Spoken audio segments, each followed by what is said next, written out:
சொந்தங்களுக்கு வணக்கம். மீண்டும் அனைவரை சந்திப்பதில் மகிழ்ச்சி. டாக்டரும் கௌரவ பாராளுமன்ற உறுப்பினருமாக இருக்கிற ராமநாதன் அர்ச்சுனா அவர்கள் இன்னும் ஒரு சில நாட்களில் இந்த பாராளுமன்ற உறுப்பினர் உறுப்புரிமையை விட்டுட்டு போகிறார் அப்படின்னு சொல்லியிருக்கிறார். அது மட்டும் இல்லாமல் இந்த அரசியலை விட்டு டாக்டர் ராமநாதன் அர்ச்சுனா அவர்கள் போகிறார் அப்படின்னு சொல்லி சமூக ஊடகங்களில் ஒரு பேச்சு போய்கொண்டிருக்கிறது. டாக்டர் ராமநாதன் அர்ச்சுனா அவர்கள் அரசியலை விட்டு போனால் இதில் யாருக்கு லாபம், யாருக்கு நஷ்டம், உண்மையில் அவர் அரசியலை விட்டு போவாரா அப்படின்ற ஒரு விஷயம் சம்பந்தமாக தான் இந்த வீடியோவில் முற்றுமுழுதாக பார்க்க போகிறோம்.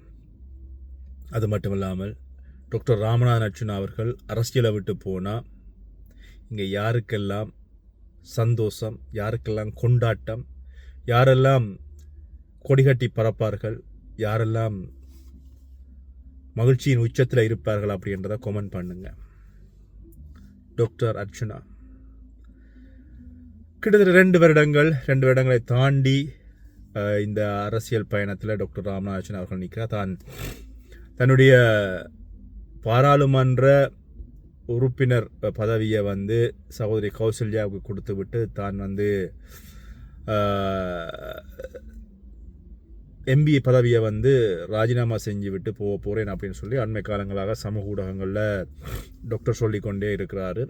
இன்னும் ஒரு சில நாட்கள் அப்படின்னு சொல்லி 3 வருடங்கள் சகோதரி கௌசல்யாவுக்கும் தான் 2 வருடங்கள் காணும் அப்படின்னு சொல்லி இதுவரை காலமும் தன்னால் முடிஞ்சவரை இந்த அரசியல் பயணத்தில் தான் மக்களின் ஒரு குரலாக, ஏழைகளின் தோழனாக, அல்லது ஏழைகளினுடைய ஒரு பாராளுமன்ற உறுப்பினராக, ஒரு அரசியல்வாதியாக தன்னால் முடிஞ்சதை இதுவரைக்கும் செய்திருக்கிறேன். ஆனால் தான் வாங்கியது பைத்தியக்காரன், விசரன் அப்படின்ற பட்டங்களும், தகாத வார்த்தைகளும், கேவலமான வார்த்தை பிரயோகங்களையும் வாங்கி கொண்டு போகிறேன் அப்படின்னு சொல்லி இன்னும் இருக்கின்ற ஒரு சில வாரங்கள் அல்லது ஒரு சில நாட்களில் பாராளுமன்றத்தில் யாரோடும் எந்த விதமான எதிர்ப்புகளையும் சம்பாதிக்காமல் முடிஞ்சவரை அமைதியாகவும் சந்தோஷமாகவும் இந்த இடத்தை விட்டு வெளியேறுகிறேன் அப்படின்ற மாதிரி டாக்டர் தன்னுடைய வீடியோக்களில் தொடர்ச்சியாக சொல்லி கொண்டு வந்தார். அது மட்டும் இல்லாமல் இந்த பாராளுமன்றம் விட்டு வெளியில் வந்ததுக்கப்புறமாக அடுத்த கட்டமாக தன்னை ஒரு சாதாரண ஒரு வைத்தியராக நீங்கள் பார்க்கலாம் அப்படின்னு சொல்லியும், தன்னுடைய வைத்தியத்தொழில் நான் இனி வருகின்ற காலங்களில் இன்றைக்குமே நான் தமிழர் பிரதேசங்களில் நான் வேலை செய்ய மாட்டேன் அப்படின்னு சொல்லியும், எங்கேயாவது ஒரு சிங்கள பிரதேசங்களில் ஒரு எம்எஸ்ஸாக நான் மீண்டும் வேலை செய்வேன் அப்படின்னு சொல்லியும், தன்னை ஒரு சாதாரண வைத்தியராக தன்னை நீங்கள் இனி எதிர்கொள்ளலாம் அல்லது தன்னை பார்க்கலாம் அப்படின்னு சொல்லியும் டாக்டர் 2-3 நாட்களாக தொடர்ச்சியாக சொல்லி கொண்டு வரார். டாக்டரை நேசிக்கின்ற அல்ல டாக்டரோடு பயணிக்கின்ற நெருங்கின ஆதரவாளர்கள் கொஞ்சம் இது வேதனையாக இருந்தாலும் அவருடைய இடத்துக்கு சகோதரி கௌசல்யா வருகிறார் என்றதை ஓரளவுக்கு திருப்திப்படுத்தி கொண்டு அடுத்த கட்டத்தை நோக்கி ஓடிக்கொண்டிருக்கிறார்கள். அது மட்டும் இல்லாமல் டாக்டரை பொறுத்தவரையில் அவர் கிட்டத்தட்ட இந்த சாவகைச்சேரி வைத்தியசாலையினுடைய பிரச்சனை ஆரம்பித்த காலத்திலிருந்து இன்று வரை எங்களுக்கு நாங்கள் பின்தொடர்பவர்களாக ஓரளவுக்கு தெரியும்.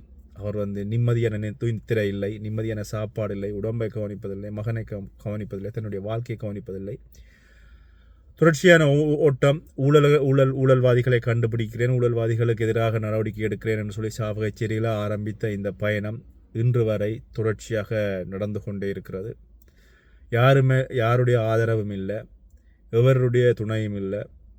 அவரை வழிநடத்துகிறது அப்படின்னு சொல்லி சொன்னால் தான் எடுக்கின்ற முடிவின் அடிப்படையில் தன்னுடைய பாட்டுக்கு தானே பயணித்து கொண்டிருக்கிறார் அப்படின்னு சொல்லலாம். அந்தளவுக்கு தனி ஒருவனாக துணிச்சலான முடிவுகளை எடுத்துக்கொண்டு தனி ஒருவராக பயணித்து கொண்டிருக்கிற விஷயத்தை காணக்கூடியதாக இருக்கிறது.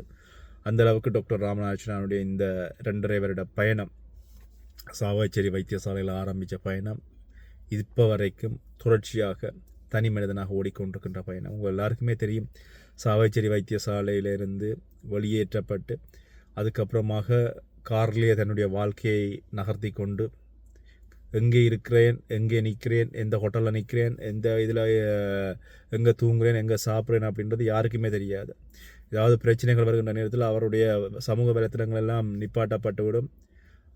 அதுக்கப்புறமாக அவர் எங்கே நிற்கிறான்னு தெரியாது. பல நேரங்களில் நான் அவருடைய வீடியோக்களில் பார்க்கின்ற பொழுது அவர் சொன்னது, தன்னுடைய வாழ்நாள் காருக்குள்ளே தான் போனது அப்படின்னு சொல்லி. அப்படி அவ்வளவு கஷ்டப்பட்டு இப்பொழுது பாராளுமன்றம் பாராளுமன்றம் முடிந்து பாராளுமன்றத்தினுடைய 2 வருட காலம் முடிய அதுக்கு அடுத்த கட்டமாக தான் ஒரு வைத்தியராக பயணிப்பதற்கு தயாராகி கொண்டிருக்கிறார். இந்த நேரத்தில் நான் நிறைய பேர் இந்த சமூக ஊடகத்தில் நான் இதுக்கு முதல் பாட பகிர்ந்த வீடியோவில் சொன்ன விஷயந்தான். நிறைய பேர் சந்தோஷமாக சமூக ஊடகங்கள் வீடியோக்கள் பகிர்கிறார்கள். இன்னும் சிலர் தங்களுடைய அடுத்த கண்டன் என்ன போகிறது, டாக்டர் ராமநாச்சனா இல்லைன்னு சொன்னால் என்ன செய்கிறேன்னு தெரியாமல் டாக்டர் ராமநாச்சனா அவர்கள் விட்டு போகின்றதை சோகமாக ஒரு சிலர் பகிர்கிறார்கள். இப்படி இருக்கின்ற பொழுது இன்னும் ஒரு சில முட்டாள்கள் டாக்டர் அர்ஜுனாவுக்கும் வேறு ஒரு சிலருக்கும் இடையில் முடிச்சு வச்சில்ல அதுக்கு இருவருக்கும் இடையில் தொடர்புபடுத்தி ஒரு சில பகிர்வுகளை பகிர்கிறார்கள். இப்படிப்பட்ட முட்டாள்களும் இருக்கிறார்கள். நாட்டில் என்ன நடக்குதுன்னு சொல்லி தெரியாது, வீடியோ போட்டால் காணும், கண்டென்ட் போட்டால் காணும் அப்படின்னு நினச்சி கொண்டு ஒரு சிலர் செய்கின்ற தவறான விஷயங்களை இதுக்கும் உண்டு.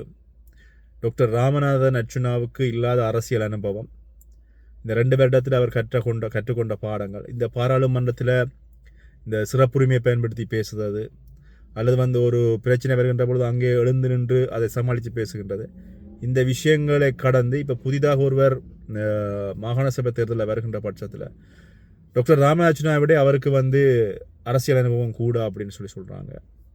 தமிழ் தேசியம் பற்றி அவருக்கு அனுபவம் கூடன்ற ஒரு தடவை சொல்லியிருந்தார்.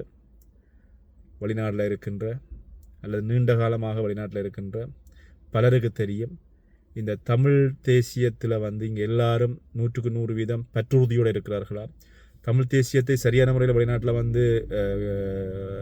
நடைமுறைப்படுத்துகிறார்களா, அல்லது இந்த தமிழ் தேசியம் உண்மையில் சரியான முறையில் வெளிநாட்டில் எல்லாரும் அதன் பின் நடக்கிறார்களா, எவ்வளவு பேர் அதை போலியாக பயன்படுத்துகிறார்கள், எவ்வளவு பேர் அதை ஒரு வியாபார நோக்கமாக பயன்படுத்துகிறார்கள் அப்படின்றது வெளிநாட்டில் இருக்கிற நீண்ட காலமாக இருக்கின்றவர்களுக்கு வரலாறு தெரியும். அப்படி இருக்கின்ற நேரத்தில் இப்படிப்பட்ட ஒரு சிலர் தங்களுடைய முட்டாள்தனமான பகிர்வுகளை சமூக ஊடகங்களில் பகிர்றது உண்மையில் வேதனைக்குரிய ஒரு விஷயமாகவும் இருக்கிறது. சரி, இப்போ டாக்டர் ராமநாதன் அர்ஜுனா அவர்கள் இந்த அரசியலை விட்டு வெளியில் போனால் அவரை பொறுத்தவரை ஒரு பிரச்சனையும் இல்லை. அவருக்கு இருக்கிறது தொழில், அதை வச்சுக்கொண்டு அவருடைய மகன் ஒரே ஒரு ஆம்பளை பிள்ளை பார்த்துக்கொண்டு அவருடைய வாழ்க்கையை பார்த்துக்கொண்டு பயணிப்பார். ஆனால் இன்னொரு விஷயம் டாக்டர் ராமநாதன் அர்ஜுனா அவர்கள் அண்மையில் இடம்பெற்ற பாராளுமன்ற உரையில் ஒரு விஷயத்தை சொல்லியிருந்தார். இந்த அரசாங்கம் தொடர்ச்சியாக இப்படிப்பட்ட தவறுகளை செய்யுமாக இருந்தால், அதாவது தமிழர்களுக்கான ஒடுக்குமுறைகளான தவறுகளை தொடர்ச்சியாக செய்யுமாக இருந்தால் நானும் இந்த அரசியலில் பயணிப்பேன் அப்படின்னு சொன்னார். டாக்டர் ராமநாதன் அவர்கள் இந்த அரசியலில் பயணிக்கின்ற ஒரு சிலர் தமிழ் அரசியல்வாதிகள் ஆளும் தரப்புக்கு அல்லது கடந்த ஆட்சியாளர்களுக்கு ஆதரவு கொடுத்தது போல இப்போ இருக்கின்ற ஆட்சியாளர்களுக்கும் ஆதரவு கொடுத்து கொண்டு தமிழ் மக்களை ஒடுக்குபவர்களாக இருந்தால், தமிழ் மக்களுக்கு துரோகம் செய்பவர்களாக இருந்தால் நானும் இந்த அரசியல் பயணத்தில் அதை எதிர்கொள்வதற்கு தயாராக இருக்கிறேன் அப்படின்ற மாதிரியான கருத்தை கடந்த டிசிஜி கூட்டத்தில் பாராளுமன்ற உரைகளில் பயன்படுத்தியிருந்தார். ஆனால் இன்றைக்கு மாலையில் பகிர்ந்திருந்ததில் அவர் கொஞ்சம் பெருசாக சந்தோஷமான பகிர்வு இல்லை, தன் அரசியல் விட்டு போகிறதே அப்படின்ற மாதிரியான கருத்துக்களை தான் சொல்லியிருந்தார். ஆனால் பார்க்கலாம், டாக்டர் ராமநாதனுடைய கடந்த 2.5 வருட வாழ்க்கையில் இந்த யோந்தன் ஒரு வீடியோ பகிர்ந்திருந்தார். அதாவது டாக்டர் ராமநாதன் அவர்களுக்கு ஓய்வு தேவை, அதே மாதிரி இந்த தலைவரை இழந்ததுக்கு அப்புறமா தான் இப்பொழுது தலைவரை தேடுகிறார்கள், அதே மாதிரி டாக்டர் ராமநாதன் அவர்களை இழந்ததுக்கு அப்புறமா தான் அர்ச்சனாவை தேடுவார்கள், அது வரைக்கும் அவருக்கான ஒரு ஓய்வு தேவை.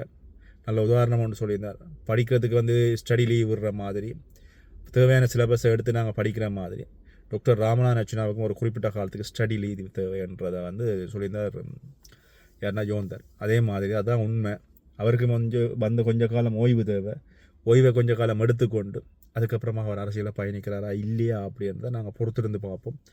அது வரைக்கும் சகோதரி கௌசல்யா டாக்டர் ராமநாதன் அர்ச்சனாவினுடைய ஒரு குரலாக பயணிப்பார் அப்படின்னு சொல்லி அவருடைய ஆதரவாளர்கள் எல்லாருமே நம்புகிறார்கள். அதே மாதிரி நானும் அதே மாதிரி தான் டாக்டர் அர்ச்சனா அவர்களுடைய ஆதரவாளராக சகோதரி கௌசல்யா டாக்டரின் குரலாக அவங்க நிச்சயமாக பயணிப்பாங்க அப்படின்ற ஒரு நம்பிக்கை இருக்கிறது. அது மட்டும் இல்லாமல் கட்சி பதிவு செய்யப்பட்டிருக்குது. டிசம்பர் மாதம் கட்சியினுடைய பேரோட கட்சி வரும், அதுக்கப்புறமாக கட்சியில் பயணிக்கிறது, கட்சி சம்பந்தமான விஷயங்கள் எல்லாமே டிசம்பர் மாதத்துக்கு பிறகுதான்.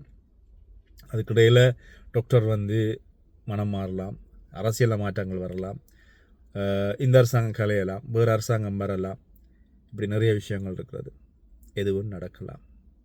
அர்ச்சனாவுக்காக குரல் கொடுக்கின்ற ஆதரவாளர்கள் என்றைக்குமே குரல் கொடுத்து கொண்டே இருப்பார்கள் அப்படின்றதில் மாற்று கருத்து இல்லை. உங்களுடைய கருத்துக்களை பகிர்ந்து கொள்ளுங்கள். மீண்டும் இன்னொரு வீடியோவில் சந்திப்போம். நன்றி.